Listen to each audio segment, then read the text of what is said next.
आइए हम सब प्रार्थना में जाएंगे। प्रेमी अनुग्रहकारी दयालु सामर्थी सर्वशक्तिमान पिताजी, हमारे उद्धारकर्ता और मुक्तिदाता प्रभु यीशु मसीह के जीवित और सामर्थी नाम में पिता, एक बार फिर से प्रभु जी आज की संध्या हम सब कोई प्रभु आपके चरणों में आते हैं। आपका धन्यवाद धन्यवाद करते हैं क्योंकि आप धन्यवाद के योग्य पिता है प्रभु जी। आपकी करुणा हमारे जीवन के लिए प्रभु जी सदा के लिए है पिता। हम धन्यवाद करते हैं और आपने हमें प्रभु अपने अनुग्रह के तले रखा है पिता। हम आपका हृदय से धन्यवाद धन्यवाद करते हैं प्रभु जी। आपके हर एक उपकारों के लिए आपका धन्यवाद करते हैं प्रभु जी। और आज प्रभु जो भी वचन प्रभु आपके द्वारा प्रभु मामू के मुख से होकर निकलेगा प्रभु, वो सारे वचन प्रभु हमारे जीवन में सच में प्रभु काम आने पाए प्रभु। और हम प्रभु जी अपने जीवन से उन सारे वचनों को हम प्रकट करने पाए पिता। आप हमारी बड़ी सहायता करें, उस वचन के अनुसार हम हम्म। चलने पाए प्रभु। आप ऐसी हमारी बड़ी सहायता और मदद करें प्रभु जी। धन्यवाद धन्यवाद करते हैं प्रभु जी। और पिता जो नई सृष्टि है प्रभु जी, वही आपके राज्य में प्रवेश करने पाएगी प्रभु जी। तो हमारी बड़ी सहायता करें उन सारे भाई और बहनों की प्रभु जी की ठीक ठीक प्रभु मन फिराव को समझने पाए प्रभु जी। और सच में पिता आपके उस उद्धार को प्रभु की कैसे एक व्यक्ति जन्म लेता है प्रभु जी नए जीवन में प्रभु जी। तो आप बड़ी सहायता और मदद करें प्रभु। मैं इसके लिए प्रार्थना और विनती करती हूँ ताकि प्रभु जी उस नए जन्म को ठीक ठीक समझने के बाद प्रभु, क्योंकि उसी के बाद ही जो जीवन है प्रभु आप हमें उस अनंत जीवन को आप देंगे प्रभु। तो आप हमारी सहायता करें, हर एक की सहायता करें कि अपने अपने उद्धार की निश्चयता को हर कोई समझने पाए प्रभु जी, जानने पाए पिता आपके द्वारा। सारी बातों के लिए आपका धन्यवाद धन्यवाद करते हैं प्रभु जी। आदर और महिमा और जलाल आपको देते हैं और मामू को विशेष करके पिता आपके हाथों में सौंपते हैं प्रभु जी। और उनके जीवन को प्रभु जी आप प्रभु जी निरंतर पिता अपने वचन के द्वारा और अपने अनुग्रह के तले आप उनको लिए चल रहे हैं पिता। हम इस बात के लिए धन्यवाद करते हैं। सारे इंटरनेट कनेक्शंस को प्रभु आपके हाथों में समर्पित करते हैं प्रभु जी। आपकी बड़ी दया को मांगते हैं। सारी बातों में आपका धन्यवाद करते हुए आदर में मैं इज्जत केवल आपको देते हैं। दुआ यीशु के नाम से मांगते हैं, सुनिए और ग्रहण कीजिए। आमीन आमीन। आमीन। तो एक आवाज बार, आ हाँ, आ- आवाज ठीक है, ठीक है। जी। तो आज एक बार फिर से आज की संध्याकालीन अध्ययन में सबका स्वागत करता हूं मैं। और तब हम लोग सीधे अध्ययन को आरंभ करेंगे। दूसरा कुरिन्थी 13:5 जो भी हमारा विषय है उसका मूल कारण यह है। इस बात को याद रखें और बाकी बातों को समझने में मन लगाएंगे। पढ़िए, दूसरा कुरिन्थी 13:5। दूसरा कुरिन्थियों 13 का 5। अपने आप को परखो कि विश्वास में हो कि नहीं, अपने आप को जांचो। क्या तुम अपने विषय में यह नहीं जानते कि यीशु मसीह तुम में है, नहीं तो तुम निकम्मे निकले हो। 2 Corinthians chapter 13 verse 5. Examine yourselves to see whether you are in the faith. Test yourselves. Do you not realize that Christ Jesus is in you unless, of course, you fail the test? तो कई बार हम दूसरों को परखते हैं। परमेश्वर का वचन बोलता है कि अपने आप को परखो कि विश्वास में हो कि नहीं। और अपने विषय में कंफर्म करना चाहिए कि जिसके देहधारी होने की बात को हम समझने का प्रयास कर रहे हैं वो सही मायने में हमारे जीवनों में देहधारी हुआ कि नहीं।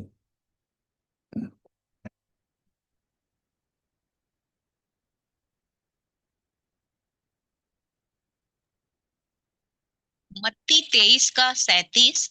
हे यरूशलेम, तू जो भविष्यद्वक्ताओं को मार डालता है और जो तेरे पास भेजे गए उन्हें पत्थरवाह करता है, कितनी ही बार मैंने चाहा कि जैसे मुर्गी अपने बच्चों को अपने पंखों के नीचे इकट्ठे करती है, वैसे ही मैं भी तेरे बालकों को इकट्ठे कर लूं, परंतु तुमने न चाहा। Matthew chapter 23 verse 37. O Jerusalem, Jerusalem, the city that kills the prophets and stones God's messengers. How often I have wanted to gather your children together as a hen protects her chicks beneath her wings, but you wouldn't let me. तो जब भी उसने कोई उदाहरण दिया उस पर जरूर ध्यान करने की आवश्यकता है। कोई विशेष बात वो बताना चाहता। यहाँ पर उसने बोला, कितनी ही बार मैंने चाहा कि जैसे मुर्गी अपने बच्चों को अपने पंखों के नीचे इकट्ठे करती है। तो मुर्गी अपने बच्चों को इकट्ठे करती है, उनको प्रोटेक्ट करती है, अंडों को नहीं। और इसलिए इस विषय को समझने का प्रयास करेंगे। ये नए जन्म से जुड़ी हुई, इनकारनेशन से जुड़ी एक महत्वपूर्ण बात है, जिसको उदाहरण स्वरूप हमारे प्रभु ने बताया।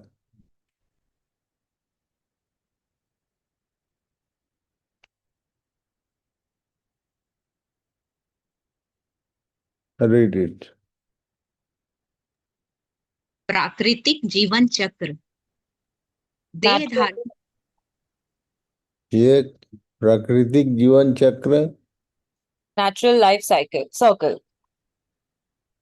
a best example of incarnation. देह धारण का एक सर्वोत्तम उदाहरण। एक बेस्ट उदाहरण है कि जैसे मुर्गी से अंडा पैदा होता है, ये प्रथम उसका रूप होता है, पर मुर्गी के स्वरूप नहीं होता है।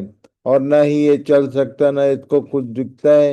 ये चलता फिर जीवन है उसमें, पर ये चल नहीं सकता, देख नहीं सकता, कोई चीज खा नहीं सकता।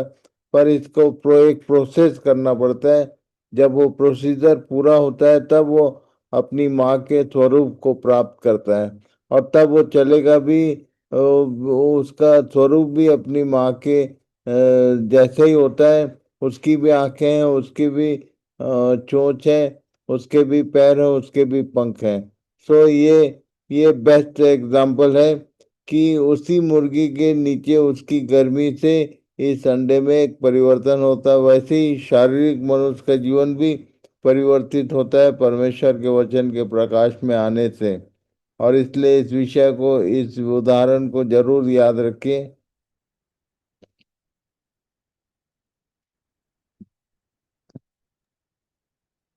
यूहन्ना 1:12, जितनों ने उसे ग्रहण किया उसने उन्हें परमेश्वर के संतान होने का अधिकार दिया। John chapter 1 verse 12. But to all who believed him and accepted him, he gave the right to become children of God. Jesus means water, blood, and spirit. यीशु अर्थात पानी, लोहू और आत्मा। इसको हमने पिछले अध्ययन में ध्यान किया था। यीशु अर्थात पानी, लौह और आत्मा, पहला यूहन्ना 5 का 6 पद को याद रखना। और तब सबसे पहले मन फिराने के द्वारा ये जो पानी है, जो परमेश्वर का वचन, वो हमारे भीतर प्रवेश करता है कि वो शैतान को बाहर करे। और उसके बाद उसी के प्रकाश में जब हमको दिखता है कि हमारे भीतर कैसे कैसे पाप और अपराध है, और तब वचन बताता है कि कोई टेंशन नहीं, ये यीशु का लहू उपलब्ध है। और जब एक व्यक्ति अपने पापों का अंगीकार करता है अपने मुंह से, तो ये लहू उसके जीवन में अप्लाई होता है। ये वचन और लहू दोनों एक व्यक्ति के भीतर गए। अभी तीसरी चीज की आवश्यकता है।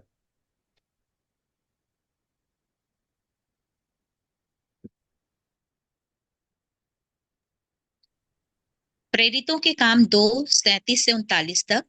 तब सुनने वालों के हृदय छिद गए और वे पतरस और शेष प्रेरितों से पूछने लगे कि हे भाइयों, हम क्या करें? पतरस ने उनसे कहा, मन फिराओ और तुम में से हर एक अपने अपने पापों की क्षमा के लिए यीशु मसीह के नाम से बपतिस्मा ले, तो तुम पवित्र आत्मा का दान पाओगे। क्योंकि यह प्रतिज्ञा तुम और तुम्हारी संतानों और उन सब दूर दूर के लोगों के लिए भी है, जिनको प्रभु हमारा परमेश्वर अपने पास बुलाएगा। तो ये सभी बुलाए हुए लोगों के लिए परमेश्वर की पिता की ओर से एक दान है। लिखा है कि यदि एक व्यक्ति मन फिराता है, पापों की क्षमा के लिए मसीह यीशु के नाम से बपतिस्मा लेता है, तो पवित्र आत्मा का दान उसको दिया जाता है। और इसलिए ये बहुत ही सिंपल एक तरीका है, सिस्टमेटिक वे बताया। क्यों यहाँ तीसरे स्थान पर यह है, इसको समझने का प्रयास करेंगे।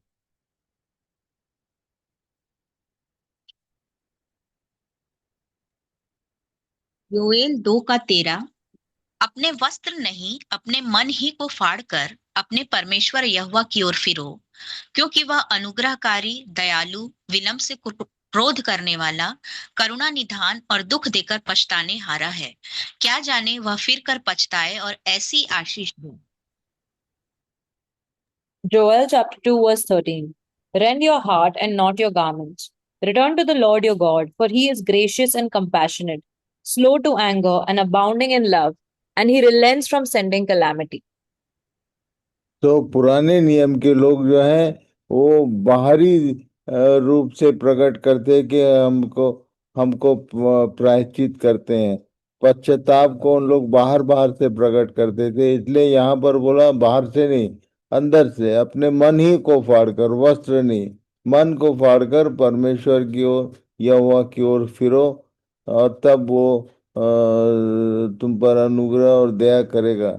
और इसलिए प्रभु सहायता करे कि हम इस बात को समझे, बाहरी प्रकटीकरण नहीं, अंदर से हम यदि सही मायने में अपने मन को फिराते हैं अंदर से, ये अंदरूनी काम है, बाहर का दिखावा नहीं। बाहर से यदि कई लोग बाहर बाहर बोल देते हैं, पर उनका मन, जैसे मैंने बताया था कि प्रायश्चित करना अलग बात है, पर मन को परमेश्वर की बातों पर, वचन में लगाना अलग बात है। और तब जो जो लोग मन को फाड़कर और प्रायश्चित करके उसके पास आते हैं और बपतिस्मा लेते हैं, उनके लिए वो दान है बोला। यहाँ पर एक बात, एक एक सावधानी बरतने की आवश्यकता पड़ी है। लूका 11:24 से 26 तक। जब अशुद्ध आत्मा मनुष्य में से निकल जाती है तो सूखी जगहों में विश्राम ढूंढती फिरती है, और जब नहीं पाती तो कहती है कि मैं अपने उसी घर में जहां से निकली थी लौट जाऊंगी, और आकर उसे झाड़ा बुहारा और सजा सजाया पाती है। तब वह आकर अपने से और बुरी 7 आत्माओं को अपने साथ ले आती है, और वे उसमें बैठ कर वास करती हैं, और उस मनुष्य की पिछली दशा पहले से भी बुरी हो जाती है। Luke chapter 11, verses 24 to 26.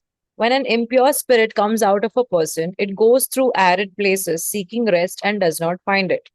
Then it says, I will return to the house I left. When it arrives, it finds the house swept clean and put in order. Then it goes and takes 7 other spirits, more wicked than itself, and they go in and live there. And the final condition of that person is worse than the first. ये इस पूरे process में सबसे कठिन जगह है। कई बार आपने देखा होगा कि कुछ लोग प्रायश्चित करते हैं और उसके बाद मन को प्रभु की बातों में, संगतियों में, वचन को सीखने में लगा लेते हैं, पर कुछ दिन बाद उनकी दशा पहले से भी बुरी हो जाती है। उसका कारण यहाँ प्रभु ने बताया। जब अशुद्ध आत्मा मनुष्य में से निकल जाती है तो लिखा है सूखी जगहों में। ये अशुद्ध आत्मा को जहाँ पानी है वहां विश्राम नहीं मिलता है, सूख के ड्राई प्लेसेस, जो वचन रहित लोग हैं उनमें विश्राम मिलता है। और तब वो विश्राम ढूंढती फिरती है, और जब नहीं पाती का मतलब जो जो सूखी जगह है वो तो वैसे हाउसफुल रहती है।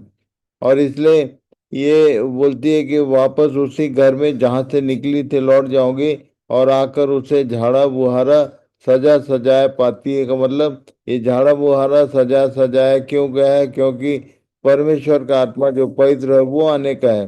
गंदे जगहों में, अशुद्ध स्थितियों में वो प्रवेश नहीं करता। उसके लिए ये वचन और ये जो हमारे प्रभु यीशु का लहू, ये दोनों मिलके उसको झाड़ बुहार करते हैं, साफ सफाई करके सजाते हैं कि पवित्र आत्मा आकर उस पर वास करे। और तब ऐसी स्थिति में जब वो वापस आती है और देखती है कि बढ़िया साफ सुथरा है, तो अपने से बुरी 7 आत्माओं को अपने साथ ले आती है, उसमें बैठ कर वास करती है, और उस मनुष्य की पिछली दशा पहले से भी बुरी हो जाती। इस विषय को सही ढंग से समझिए और दूसरों को भी बताइए कि यदि सही समय पर परमेश्वर का आत्मा एंटर नहीं किया, यदि वचन ने काम किया है, लहू ने काम किया, और यदि पवित्र आत्मा अंदर नहीं आया, तो फिर से उसकी उस व्यक्ति की स्थिति पहले से भी बुरी हो जाती है। बहुत मायनूट बात है, ये कभी आपने ध्यान नहीं किया होगा, इस विषय को जरूर ध्यान दीजिए। और इसलिए कई बार हमारी स्थितियां पहले से भी और बुरी हो जाती हैं, इसलिए इस विषय को ठीक से समझिए।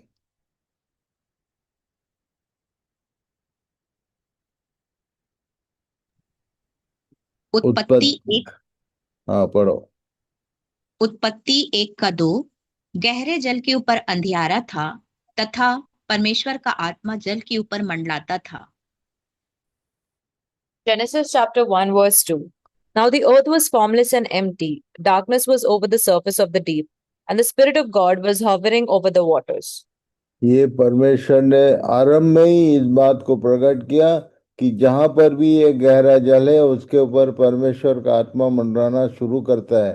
इसलिए यदि आप इस गहरे जल को, परमेश्वर के वचन को अपने जीवन के भीतर जगह दोगे तो परमेश्वर का आत्मा आपको, आपके ऊपर मंडराना शुरू करेगा, और जब आप अवसर देंगे तो वो भीतर प्रवेश करेगा। और तब ये मंडराने और भीतर प्रवेश करने में फर्क क्या है, इसको समझने का प्रयास करेंगे।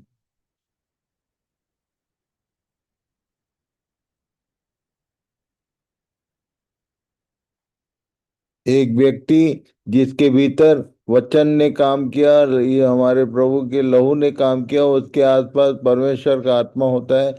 उसका प्रमाण क्या है, पढ़िए। यूहन्ना 14:16 और 17।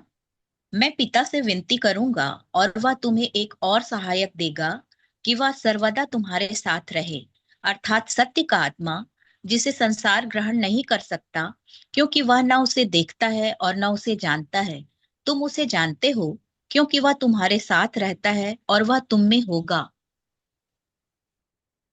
He dwells with you and will be in you. परमेश्वर के आत्मा की दो कंडीशन है, दो स्थितियों को यहाँ प्रभु ने बताया। पहली बात, वो साथ रहता है। दूसरी बात, तुम में होगा। ये वो साथ रहता है, तुम में होगा। साथ रहता है तब उसका एक्शन क्या है, और जब हमारे भीतर प्रवेश करता है तब उसका एक्शन क्या है, इसको समझ लीजिए। जब आत्मा किसी व्यक्ति के साथ होता है, पढ़िए। जब आत्मा किसी व्यक्ति के साथ होता है, When the Spirit is with a person, the नीचे Word पढ़। of God, the blood of Jesus. वह उसे वचन का प्रकाशन और ज्ञान देता है। It gives revelation and knowledge to him. और जब वो भीतर प्रवेश करता है तब क्या होता है, पढ़िए। जब आत्मा किसी व्यक्ति में होता है, When the Spirit is in a person, वह उसके द्वारा दूसरों को प्रकाशन और ज्ञान देता है। it gives same things through him to others. जब वो बाहर है तो आपको समझाएगा, और आपके भीतर आएगा तो दूसरों को समझाएगा। जब तक वो भीतर नहीं है, आप दूसरे किसी को कन्विंस नहीं कर सकते, नहीं समझा सकते, क्योंकि समझाने का, प्रकाशन देने का काम परमेश्वर के आत्मा का है। वचन को प्रकाशित करने या समझाने का वो एक्चुअल परमेश्वर के आत्मा को ही हमारे प्रभु यीशु मसीह के शब्दों में शिक्षक कहा गया, सिखाने वाला। और इसलिए इस सिखाने वाले को अपने अंदर ग्रहण करने की आवश्यकता है, तभी आप दूसरों के काम के होंगे, और तब ये वचन को देहधारी होने में, जीवित करने में सहायता करता है।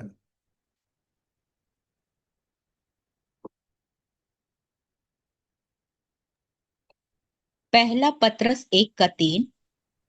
हमारे प्रभु यीशु मसीह के परमेश्वर और पिता का धन्यवाद दो, जिसने यीशु मसीह के मरे हुओं में से जी उठने के द्वारा अपनी बड़ी दया से हमें जीवित आशा के लिए नया जन्म दिया। 1 Peter chapter 1 verse 3. Praise be to the God and Father of our Lord Jesus Christ. In his great mercy he has given us new birth into a living hope through the resurrection of Jesus Christ from the dead. तो नया जन्म का मतलब ये तीनों का हमारे भीतर, हमारे भीतरी जीवन में एक्टिव होना, लाइव होना, वो एक्शन में आते हैं। हमारा परमेश्वर का वचन प्रकाशित करता है, ज्योति दिखाता है, और तब हमारे प्रभु यीशु का लहू पापों से शुद्ध करता है, और पवित्र आत्मा आगे हमारी, हमको सिखाने का काम करता है।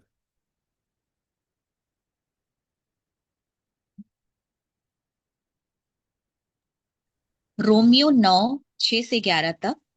यह नहीं कि परमेश्वर का वचन टल गया, इसलिए कि जो इस्राएल के वंश हैं वे सब इस्राएली नहीं, और न इब्राहिम के वंश होने के कारण सब उसकी संतान ठहरे, परंतु लिखा है कि इसहाक ही से तेरा वंश कहलाएगा।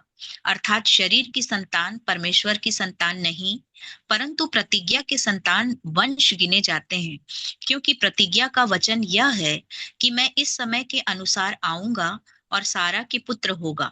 और केवल यही नहीं, परंतु जब रिबका भी एक से अर्थात हमारे पिता इसहाक से गर्भवती थी और अभी तक न तो बालक जन्मे थे और न उन्होंने कुछ भला या बुरा किया था, कि उसने कहा कि जेठा छुटके का दास होगा।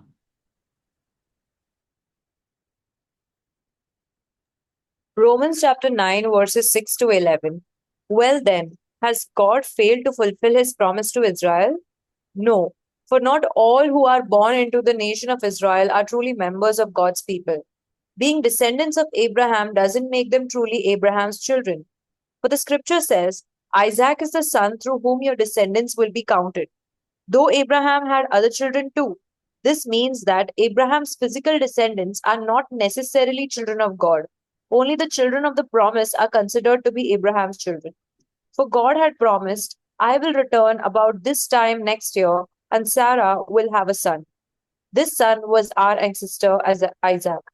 When he married Rebekah, she gave birth to twins. But before they were born, before they had done anything good or bad, she received a message from God. This message shows that God chooses people according to his own purposes. तो अलग अलग ढंग से पौलुस ने इस बात को अच्छे से समझाने का प्रयास किया। और जेठा छुटके का दास होगा, इस बात को याद रखना। जेठा कौन है? हमारा शारीरिक जीवन हमेशा जेठा होता है, और छुटका जो है वो आत्मिक जीवन बाद में पैदा होता है, बाद में आता है, इसलिए उसको छुटका कहा गया। और तब जेठा जो है शारीरिक जीवन के ऊपर हमारा जो नया नया मनुष्यत्व है वो हावी होना चाहिए, रूल करना चाहिए। ये प्रॉमिस किया, ये प्रतिज्ञा की गई थी, ये बात पहले से बताया गया। जेठा छुटके का दास होगा, मतलब हमारा जो नया जीवन है वो पुराने के ऊपर रूल करेगा, करना चाहिए। उसी बात को समझाने के लिए ये सारी बातें कही गई। पढ़िए गलाती 4:22 से 24। गलातियों 4:22 से 24 तक यह लिखा है कि इब्राहिम के दो पुत्र हुए, एक दासी से और एक स्वतंत्र स्त्री से। परंतु जो दासी से हुआ वह शारीरिक रीति से जन्मा, और जो स्वतंत्र स्त्री से हुआ वह प्रतिज्ञा के अनुसार जन्मा। इन बातों में दृष्टांत है। ये स्त्रियां मानो दो वाचाएं हैं, एक तो सीनै पहाड़ की जिससे दास ही उत्पन्न होते हैं, और वह हाजिरा है। Galatians chapter 4, verses 22 to 24. The scripture says that Abraham had two sons, one from his slave wife and one from his freeborn wife. The son of the slave wife was born in a human attempt to bring about the fulfillment of God's promise. But the son of the freeborn wife was born as God's own fulfillment of his promise. These two women serve as an illustration of God's two covenants.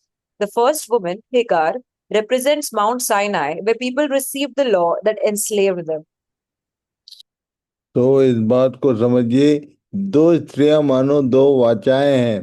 और तब ये जो हाजिरा है, दासी, दासी बोलने से हमारा जो शारीरिक जीवन और उसका पुत्र, इसके विषय में आगे क्या कहा गया उसको पढ़ेंगे।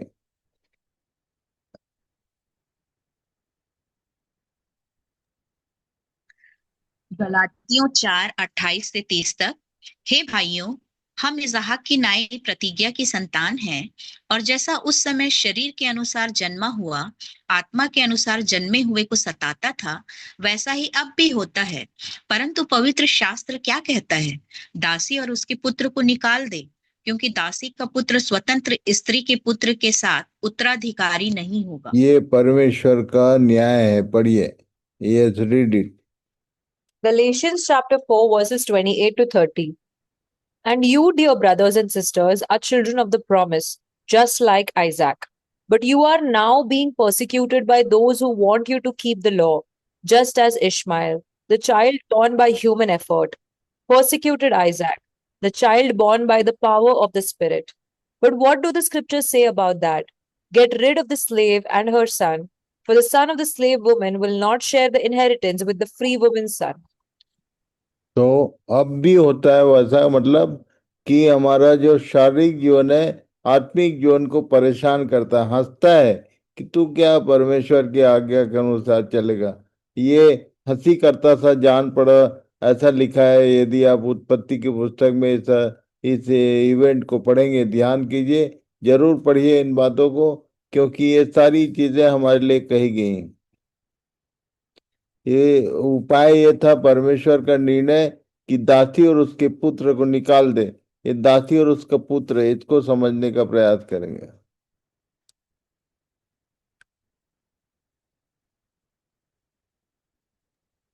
दासी और उसका पुत्र, Slave and son. अर्थात शरीर और उसकी अभिलाषाएं, Flesh and its lust. पुराना मनुष्य।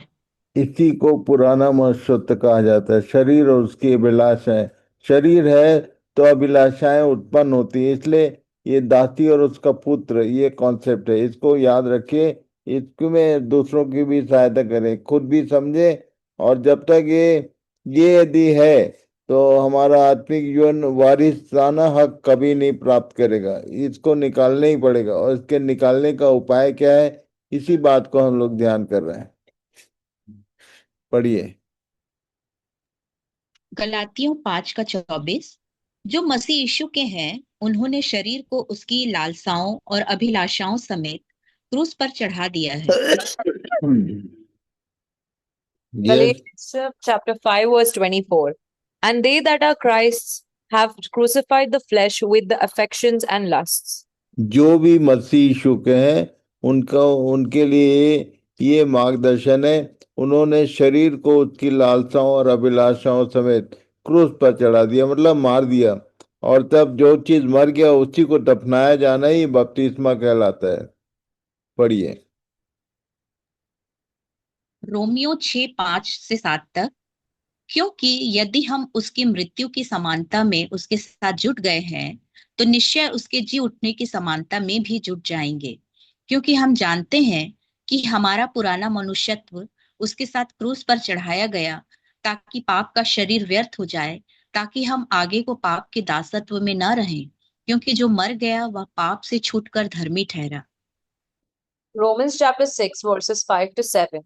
Since we have been united with him in his death, we will also be raised to life as he was. We know that our old sinful selves were crucified with Christ so that sin might lose its power in our lives. We are no longer slaves to sin.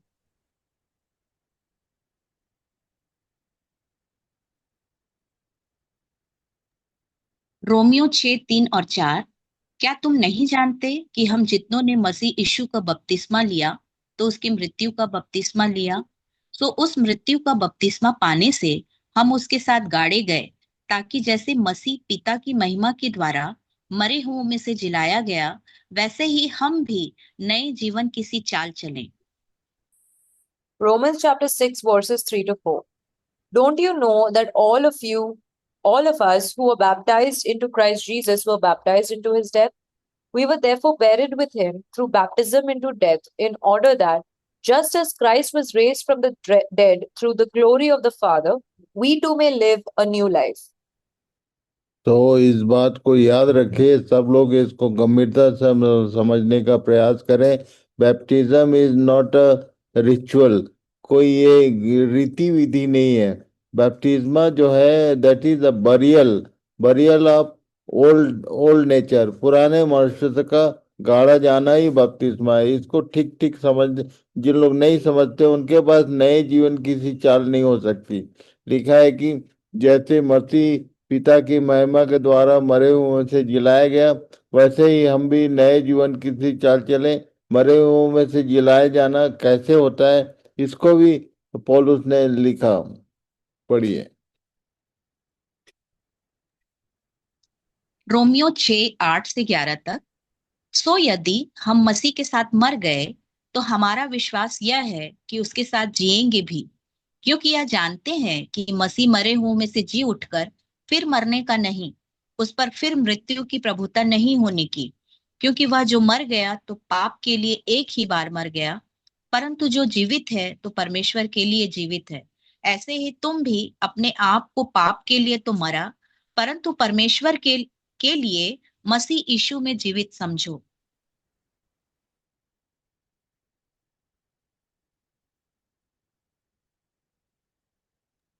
पहला कुरिन्थियों 12:13, क्योंकि हम सब ने, क्या यहूदी हो, क्या यूनानी, क्या दास, क्या स्वतंत्र, एक ही आत्मा के द्वारा एक देह होने के लिए बपतिस्मा लिया और हम सबको एक ही आत्मा पिलाया गया। 1 Corinthians chapter 12 verse 13. For in one spirit we were all baptized into one body, Jews or Greeks, slaves or free, and all were made to drink of one spirit.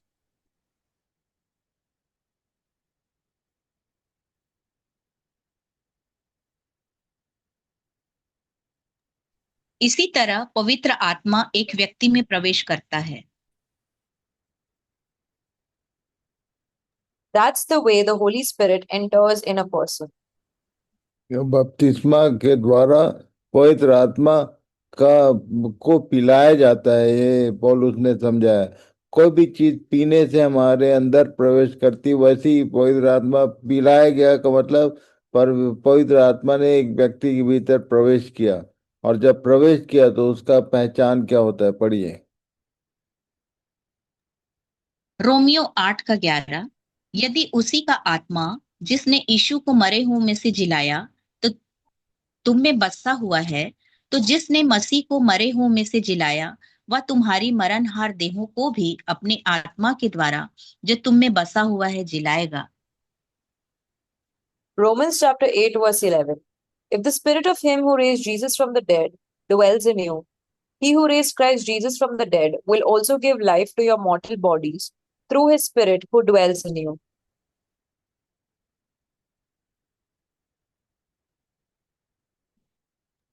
पहला पतरस 2:21, तुम इसी के लिए बुलाए भी गए हो, क्योंकि मसीह भी तुम्हारे लिए दुख उठाकर तुम्हें एक आदर्श दे गया है कि तुम भी उसके चिन्ह पर चलो। उसने हमको आदर्श दिया, दिखाया। Read it. Jesus is the model. जैसे वो इस पृथ्वी पर आया, वहां से ऊपर क्रूस पर गया, फिर मारा गया, गाड़ा गया, और तब जी उठकर पिता के दाहिने हाथ पहुंचा। ये स्वर्ग जाने के लिए मार्ग है, ये डायरेक्शन है। इसलिए इस बात को याद रखिए, बपतिस्मा संस्कार नहीं है, ये मारा जाना, गाड़ा जाना और जी उठना उसका ये उदाहरण है। ये बात समझाया पौलुस ने।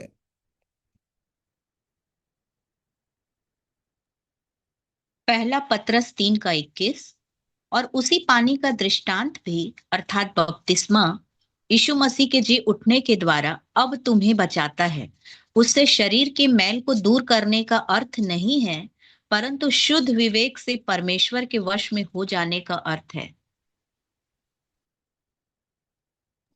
1 Peter chapter 3 verse 21. And that water is a picture of baptism which now saves you, not by removing dirt from your body, but as a response to God from a clean conscience. It is effective because of the resurrection of Jesus Christ.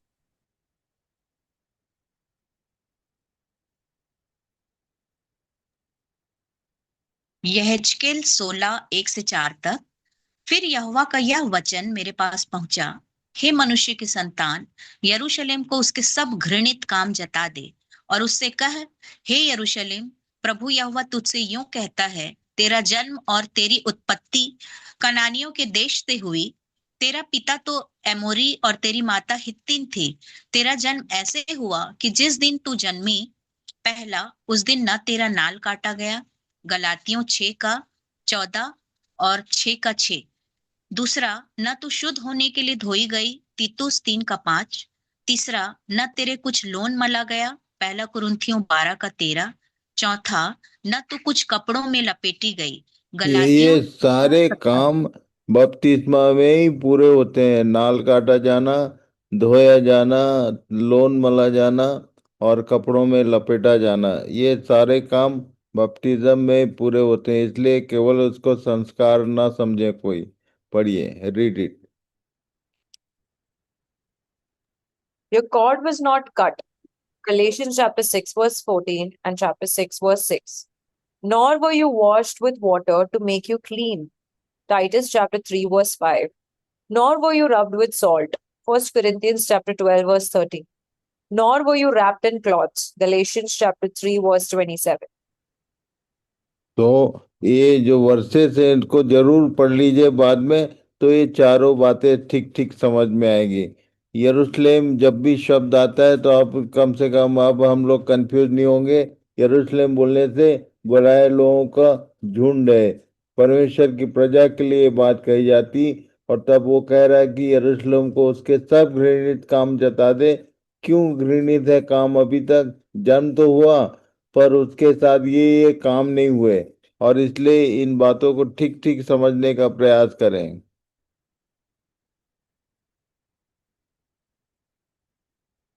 और जब पवित्र आत्मा भीतर आता है तब जाके ये प्रोसेस पूरा होता है। पवित्र आत्मा के द्वारा वचन का किसी व्यक्ति में देहधारी होना ही नया जन्म है।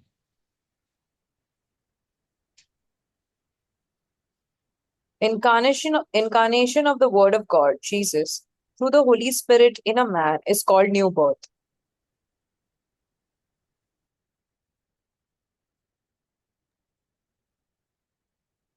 रोमियो इन 11 बातों को लिखते हुए पौलुस समझ में आया, जब पौलुस को, तब उसके मुंह से ये सारे शब्द निकले पड़े। रोमन्स 11:33-36। रोमियो 11:33 से 36 तक। आहा, परमेश्वर का धन और बुद्धि और ज्ञान क्या ही गंभीर हैं। उसके विचार कैसे अथाह और उसके मार्ग कैसे अगम हैं। प्रभु की बुद्धि को किसने जाना, या उसका मंत्री कौन हुआ, या किसने पहले उसे कुछ दिया है जिसका बदला उसे दिया जाए, क्योंकि उसकी ओर से और उसी के द्वारा और उसी के लिए सब कुछ है। उसकी महिमा युगान युग होती रहे, आमीन। Romans chapter 11, verses 33 to 36. Oh, how great are God's riches and wisdom and knowledge! How impossible it is for us to understand his decisions and his ways. For who can know the Lord's thoughts? Who knows enough to give him advice?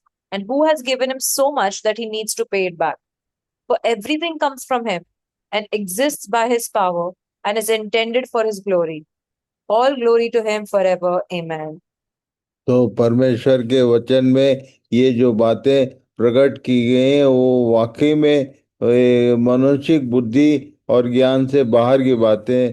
और इसलिए पौलुस के मुंह से निकला, परमेश्वर का धन और उसकी बुद्धि और ज्ञान क्या ही गंभीर है, उसके विचार कैसे अथाह, उसके मार्ग कैसे अगम है।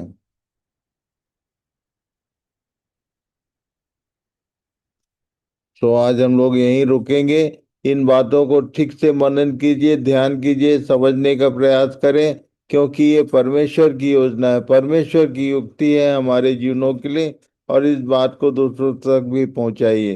तो हम लोग सब यहीं पर आज रुकेंगे और प्रार्थना करेंगे।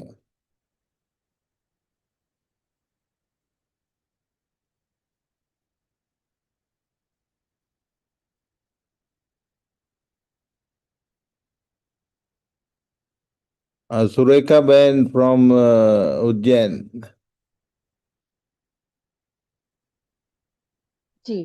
प्रार्थना रतलाम। करें। जी हाँ सॉरी, रतलाम। जी जी प्रार्थना करेंगे। जी भैया, धन्यवाद करते परमेश्वर पिता आपका, सारे दिन के लिए प्रभु आपने संभाला। प्रभु आपका धन्यवाद करते हैं, आपने जीवित रखा। प्रभु आपका धन्यवाद हो प्रभु जी। कितने ही लोग प्रभु जी आज का दिन देखना चाहते थे परंतु नहीं देख पाए। प्रभु जी आपकी असीम कृपा प्रभु हम पर बनी रहती। प्रभु इसके लिए धन्यवाद करते हैं। प्रभु जी आपने फिर एक दिन दिया प्रभु जी कि हम आपकी संगति में आपके भक्तों के साथ बैठ सके। प्रभु इस बात के लिए आपका धन्यवाद करते हैं। प्रभु जी धन्यवाद करते हैं प्रभु जी इतने उत्तम वचनों के लिए प्रभु जी जो आप हमें देते हैं प्रभु जी, क्योंकि आपने कहा है प्रभु जी कि मुझसे प्रार्थना कर तो मैं तुझे बड़ी बड़ी और कठिन बातें बताऊंगा जिसे तू अभी नहीं समझता। प्रभु जी आप सच में प्रभु, जब हम मांगते हैं प्रभु जी, जब हम भूखे होते वचन के प्रभु आप हमें देते हैं प्रभु जी, आप हम खिलाते हैं प्रभु, इसके लिए आपका धन्यवाद करते हैं प्रभु जी। हम धन्यवाद करते हैं प्रभु जी। भैया के लिए प्रभु जी, आपने उनको एक माध्यम के रूप में प्रभु हमारे बीच में रखा प्रभु, आपका धन्यवाद करते हैं प्रभु जी। उनके जीवन के लिए धन्यवाद प्रभु जी, उनके स्वास्थ्य के लिए धन्यवाद करते हैं प्रभु जी, और भी उनको स्वास्थ्य दीजिए प्रभु जी। और आपकी गंभीर बातें प्रभु उनके द्वारा प्रभु हम सीखते हैं प्रभु जी, और प्रभु जी वो व्यर्थ न जाए प्रभु जी। और हम जब जो सीखते हैं पिताजी, हम प्रार्थना करते हैं प्रभु कि वो हम अमल कर सकें प्रभु अपने दैनिक जीवन में प्रभु जी। प्रभु जी, जैसा आज हमने सीखा प्रभु जी कि हम पानी से, लहू से और आत्मा से प्रभु परिपूर्ण हो सके प्रभु जी, ताकि हम आपके उस अनंत जीवन के वारिस हो सके पिता। ऐसी हमारे ऊपर कृपा आप अनुग्रह करना प्रभु जी कि हम इन बातों में प्रभु बढ़ते चले जाएं प्रभु जी, और प्रभु जी आपकी आत्मा में प्रभु बढ़ने वाले हो सके प्रभु जी। जब आप हमें लेने आए प्रभु, आप हमें देख के लज्जित न हो प्रभु, ऐसी कृपा और ऐसा अनुग्रह चाहते प्रभु जी। हम जितने भी यहाँ उपस्थित हैं प्रभु जी, एक एक के परिवार के लिए आपको धन्यवाद देते हैं प्रभु जी। और प्रभु विनती करते हैं प्रभु जी, इस झुंड में से प्रभु एक एक परिवार के सदस्यों के लिए विनती करते पिता, कोई भी नाश न होने पाए प्रभु जी, कोई भी यहाँ छूटने ना पाए प्रभु, ऐसी कृपा करना प्रभु जी। हर एक के लिए प्रार्थना करते हैं प्रभु जी की जब आप लेने आए प्रभु, पूरा घराने समेत प्रभु, पूरे परिवार समेत प्रभु आपके उस दूसरे राज्य में प्रवेश करने वाले हो सके प्रभु जी। हमारे हर एक बुराइयों के लिए प्रभु जी, हमारे हर एक ढिठाई के लिए प्रभु हम आपसे क्षमा चाहते हैं प्रभु जी, और प्रार्थना करते पिता कि हमारे हर एक बुराइयों को जो आपको हमारे जीवन में पसंद नहीं, वो हमसे दूर हो पिता। और प्रभु जी, जो बातें आपको भाती हैं प्रभु, हमारे जीवन में बढ़ती चली जाए प्रभु, ताकि हम आपके रूप में प्रभु अंश अंश करके बनते चले जाएं प्रभु। हर एक बात के लिए आपको धन्यवाद करते हैं प्रभु जी, उन शिक्षाओं के लिए आपका धन्यवाद करते हैं प्रभु। हम प्रार्थना करते हैं पूरे झुंड के लिए प्रभु जी की और अधिक प्रभु जी लोग आपसे आपके इस वचनों को सीखने वाले हो सके प्रभु जी। जितने भी आज उपस्थित हैं प्रभु, हर एक के लिए आपका धन्यवाद करते हैं प्रभु जी। जितने आगे सुनेंगे प्रभु, उनके लिए भी प्रभु आपसे विनती और प्रार्थना है कि आप उनके जीवन में भी काम करना प्रभु जी, उनको भी सारे वचन को प्रभु समझने के लिए बुद्धि, ज्ञान और समझ देना प्रभु जी। हर एक बात के लिए आपको धन्यवाद करते हैं प्रभु जी। आगे के समय को प्रभु पिता परमेश्वर पवित्र आत्मा आपके हाथ में सौंपते हैं प्रभु जी। हर एक बात में प्रभु आप अपना कब्जा लेना प्रभु। सारी बातों को आपने सुना है प्रभु, इसके लिए धन्यवाद देते हुए प्रभु ये प्रार्थना प्रभु यीशु मसीह के नाम से मांगते हूँ, आमीन। आमीन। तो thank you very much for your precious prayer sister. और तब एक बार फिर से सबको मैं प्रभु के हाथों में सौंपता हूँ। सबके जीवन से परमेश्वर पिता की इच्छा पूरी हो। Shalom. Shalom. Shalom brother, shalom. Shalom. Shalom. Shalom.